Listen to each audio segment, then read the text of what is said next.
ஒன்றும் இல்லை, எங்கள் வீட்டுக்காரம்மா ஒரு வீடியோ போட்டிருந்தாங்க. என்ன வீடியோன்னா, என்ன வீடியோ ஆ பொம்பளைங்களுக்கு ஃப்ரீடம் இருக்குது.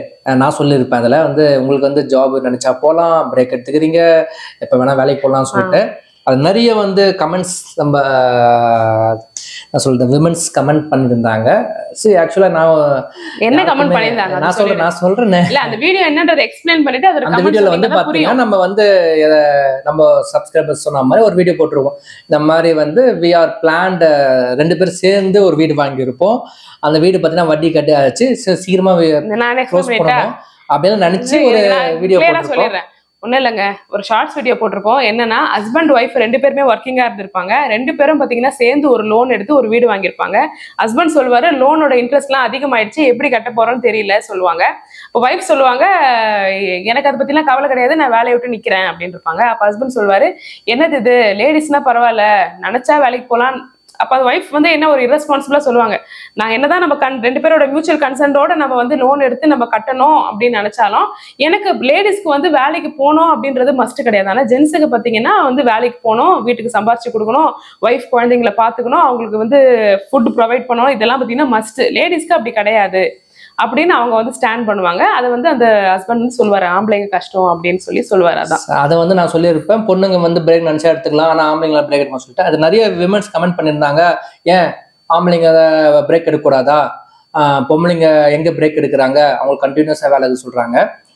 அது என்ன லேடிஸ் கமெண்ட் பண்ணியிருந்தாங்கன்னா, ஆம்பளைங்க ஆஃபீஸ் ஜாபுக்கு 60-65 வயசுக்கு மேல ஸ்டாப் பண்ணிடுவாங்க, அதுக்கப்புறம் அவங்களுக்கு ரிட்டையர்மெண்ட் தான். ஆனா லேடிஸ்க்கு அப்படி கிடையாது. அந்த ஹஸ்பண்டும் சரி உயிரோட இருக்கிற வரைக்கும், அந்த ஒய்ஃப் உயிரோட இருக்கிற வரைக்கும் அந்த வீட்டு வேலைன்றது நடந்துகிட்டே தான் இருக்கும். இதுதான் அந்த கமெண்ட், இதுதான் அந்த கமெண்ட் பண்ணல. ஆக்சுவலா வந்து என்ன பொறுத்த வரைக்கும் male and female both are equal first, சரிங்களா? மேலுக்கு ஃபீமேலுக்கு என்ன பொறுத்த வரைக்கும் கம்பேரிசன் பாத்தீங்கன்னா, பொண்ணு வந்து மெல்லியான வலிமை மிக்க குறைவு ஆம்பளையோட, அவ்வளவுதான். ஆம்பளை வந்து பொம்பளைய சேவ் பண்றதுக்கு தான் அப்படி. பட் இப்ப இந்த காலத்துலயும் பாத்தீங்கன்னா போத் பீப்புள் ஆர் ஈக்குவலா இருக்கிறாங்க, சரிங்களா? செகண்ட் திங் வந்து பாத்தீங்கன்னா, நான் பார்த்த வரைக்கும் சொல்றேன், நான் ஏன்னா அப்ராட்ல ஒர்க் பார்த்ததுனால என் கூட வேலை பார்த்தவங்க, என்னோட கீழே வேலை பார்த்தவங்க டெக்னீஷியன்ஸ் எல்லாமே பார்த்தீங்கன்னா அக்கா கல்யாணம், தங்கச்சி கல்யாணம், இத்தனை விஷயம் கல்யாணம் ஆகி ஒரு கிட்ட 10-15 விஷயம் அவன் லைஃப்பை ஸ்பாயில் பண்ணிக்கிட்டு அந்த ஃபேமிலியை சர்வே பண்ணணும், அக்கா தங்கச்சிங்க நல்லா இருக்கணும், தம்பி படிக்கணும்னு சொல்லிட்டு நிறைய பேர் வருத்திக்கிட்டு ஒவ்வொருத்தனும் 4 வருஷம் 5 வருஷம் கழிச்சு தான் ஊருக்கே போவாங்க. நான்லாம் போன அப்புறம் ஷாக் ஆனேன். நாங்க எவ்ரி இயர் வெக்கேஷன் போவீங்களா கேட்டா இல்லைங்க, நான் 3-4 வருஷம் கழிச்சு தாங்க போவேன். ஏன்னா 25,000 ரூபாய் ஒரு டிக்கெட் போறதுக்கு யோசிக்கிறானுங்க, சரிங்களா? இப்படி எல்லாம் தான் என் மக்கள், தட் மீன்ஸ் ஆணினம் கஷ்டப்பட்டு தான் லைஃப்பை சர்வே பண்றாங்க. இவங்க வந்து 60-70 வயசு வரைக்கும் நேரத்துக்கு வேலைக்கு தான் போயிட்டு இருக்கிறாங்க.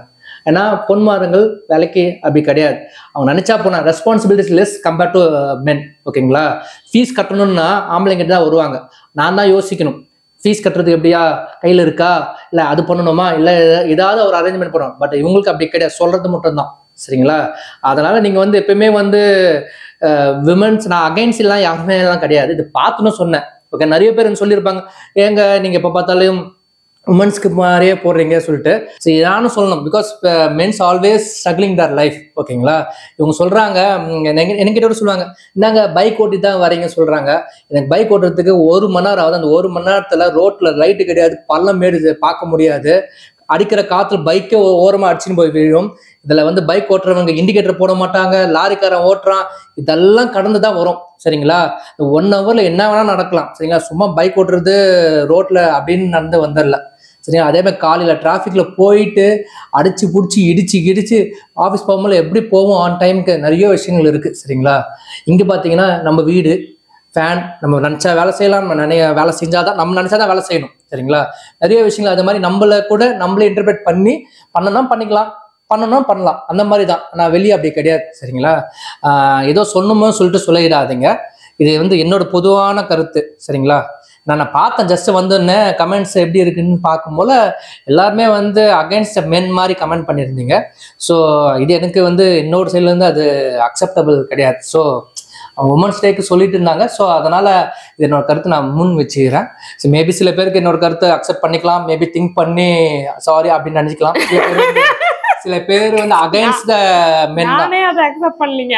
அவங்க அக்செப்ட் பண்ணலன்னா அது அவசியம் கிடையாது. அவர் என்ன சொல்றாரு, ஓகே வண்டியில வாகனத்தில் போகும்பொழுது நிறைய இடர்பாடுகள் வருகிறது அப்படின்னு. ஓகே, இது நீங்கன்னு இல்லை, லேடிஸ் போனா கூட அதே தான் வரும். ஓகேங்களா? வீட்டுல இருக்கிறவங்கன்னா வீட்லயே இருக்க மாட்டாங்க. வீட்டுல இருக்கிறவங்க கடைக்கு போவாங்க, சில பேர் 2 வீலர்ல போவாங்க வருவாங்க, ரேஷனுக்கு போவாங்க வருவாங்க, எல்லாரும் வெளியில போறாங்க வராங்க.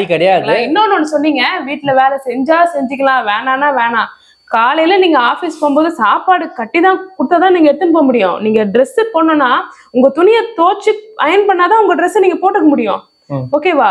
அதுக்கப்புறம் நீங்க வந்து பாத்ரூம் போய் குளிக்கிறீங்கன்னா அந்த பாத்ரூம் கிளீனா இருந்தா தான் நீங்க குளிக்க முடியும், இல்லைன்னா வழிக்கு மண்ணு வந்துடும். இல்ல ஆம்பளை கூட பாத்ரூம் கிளீன் பண்ணிப்பாங்க, அவங்க பண்ணலாம் இல்ல. அப்படி பண்ணா நீங்க பேசலாம், பண்ணாதவங்களுக்கு தான் அந்த கமெண்ட். இல்ல பண்ணாதவங்களுக்கு நீங்க ஈக்குவலா நீங்க ஷேர் பண்ணிக்கிறீங்கன்னா என் சைடுல இருந்து கமெண்ட் பண்ணதான் சொல்றேன். இந்த காலகட்டத்துல பாத்தீங்கன்னா ஒரு 20-30 வருஷத்துக்கு முன்னாடி வந்து பாத்தீங்கன்னா இன்னைய வரைக்கும் ஆம்பளை பைக்ல தான் போறான். இவன் வந்து அவங்க கையில காசு லட்சங்கள் இருந்தாலும் அவன் காரு ஃபேமிலி போகும்போது மட்டும் தான் எடுத்துட்டு போவான். இன்னைய வரைக்கும் பைக்ல தான் போறான். ஆனா இந்த காலகட்டத்துல பாத்தீங்கன்னா அவன் ஒய்ஃப்க்கு எதுவும் ஆயிடக்கூடாது, எது கிடையாது, ஒரு கார் லோனை வாங்கி மேபி இண்டிபெண்டா ஒய்ஃபே கூட வாங்கியிருக்கலாம், கார்ல ஜம்முன்னு வராங்க. ஆனா அதே ஹஸ்பண்டு நினைச்சா கார் எடுத்துட்டு போகலாம், இருக்கும் அவங்ககிட்ட கார். ஆனாலும் ஓகே, ஒருத்தவங்க ஆல்ரெடி ஆடம்பரமா செலவு பண்றாங்களா, அட்லீஸ்ட் நம்ம பைக்ல போவோம், நம்ம பசங்க 10 காசு மிச்சமாகும் அப்படின்னு இனிமேல் இருக்கிறாங்க. நீங்க பைக்ல எதுக்கு போறீங்கன்றது எனக்கு டிராபிக் இன்னுமே கன்ஜெக்டர் இருக்கான இது ஒரு ரீசன். அந்த காலத்துல எல்லாம் பாத்தீங்கன்னா சைக்கிள்ல போயிட்டு இருந்தாங்க, பைக் போயிட்டு இருந்தாங்க. இப்ப பைக்கு கார் போயிட்டு இருந்தது. இப்ப கார் பாத்தீங்கன்னா மோர் பீப்பிள் உமன்ஸ் கார் போகுது. இதுல வேற கேப்ஸ் வேற போகுது. ஏன்னா அந்த கேப்ஸும் பாத்தீங்கன்னா உமன்ஸ் பீப்புள் தான். சேஃபர்க்கா கம்பெனி வந்து சிலது கூட்டு போறாங்க. ஏன்னா நான் போகும்போது பாக்குறேன் எல்லாம் ரேஷ் டிரைவிங். சரிங்களா? அதெல்லாம் பேஸ் பண்ணி தான் நான் சொல்றது. சரிங்களா?